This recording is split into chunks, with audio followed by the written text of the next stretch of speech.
ननद की शादी। नीता की माँ नहीं थी।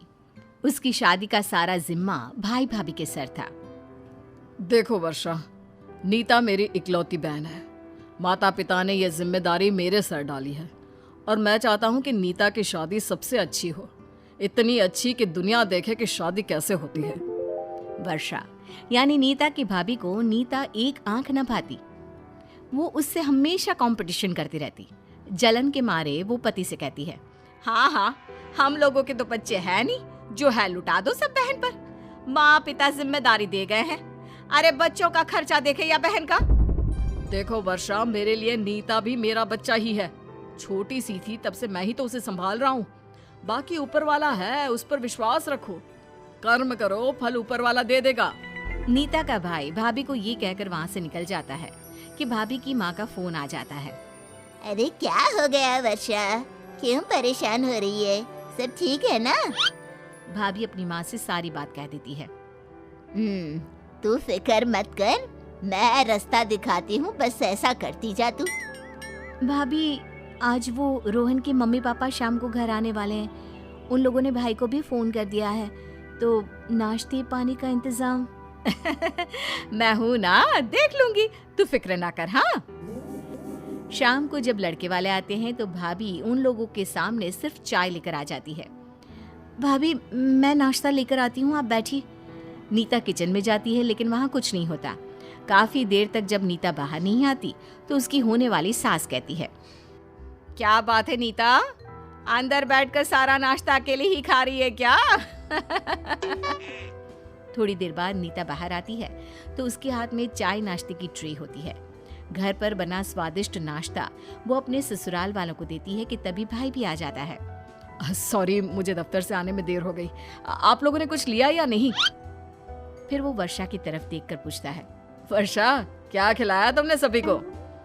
जी, भाभी ने चाय बनाई थी और मैंने ये सारा नाश्ता। अब क्योंकि मैं चाहती थी कि तेरे ससुराल वाले भी देखे कि तू ऐसी सिचुएशन को कैसे हैंडल करती है। खैर, ससुराल वाले सारी बात करके जाने ही वाले होते हैं कि लड़की की माँ कहती है, देखिए, मैं तो साफ बोल रही हूँ, मुझे दहेज के नाम पर कुछ नहीं चाहिए। बस आप हमारे रिश्तेदारों का स्वागत अच्छा कर दीजिए। बाकी तो हम भी समझ रहे हैं कि लड़की के पिता नहीं है। अरे नहीं, ऐसा नहीं है। मैं अपनी नीता के लिए पिता जैसा ही हूँ। जो भी आप चाहे हम लोगों से बात कर सकते हैं।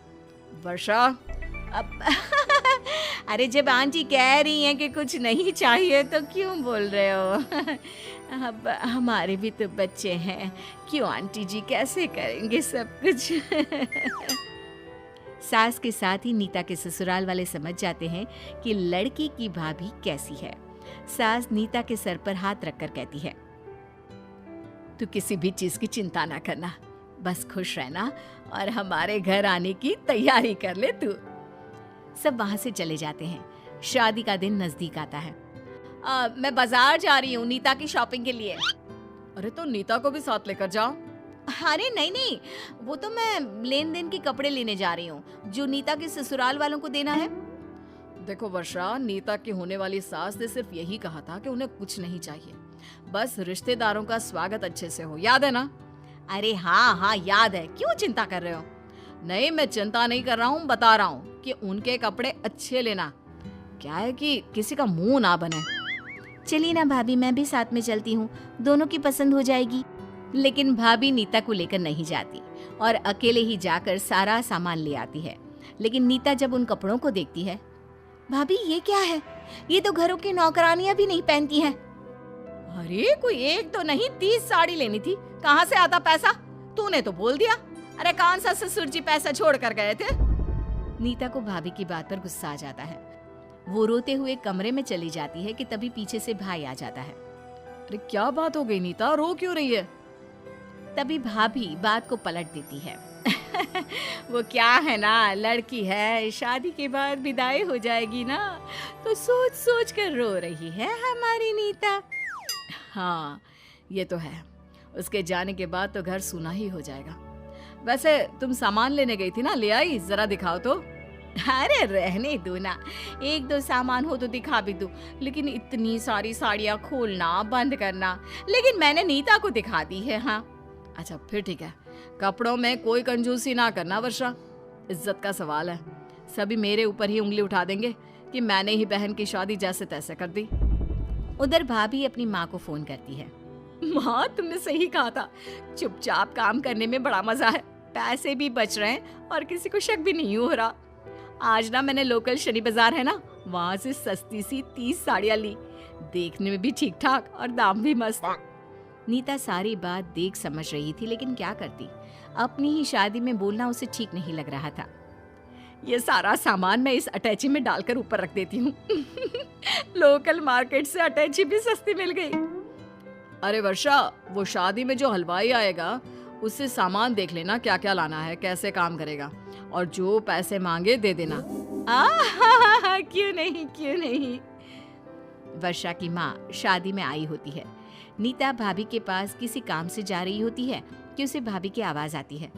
देख माँ मैं क्या करती हूँ, उसके सास ससुर को खाना अच्छा चाहिए था ना।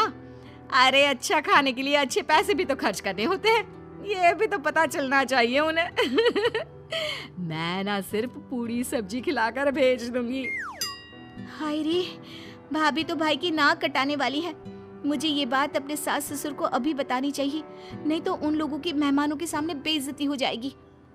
नीता पहले अपने भाई और फिर सभी को भाभी की ये बात बता देती है, लेकिन शाम को जब बारात आती है तो अरे ये बारात कहाँ जा रही है, और फिर ये मेहमान उन लोगों को ये बाजू वाले हॉल में क्यों लेके जा रहे हैं? क्या पता, पर अच्छा है ना। मैंने सुना है बाजू वाले पंडाल का सारा इंतजाम शानदार है।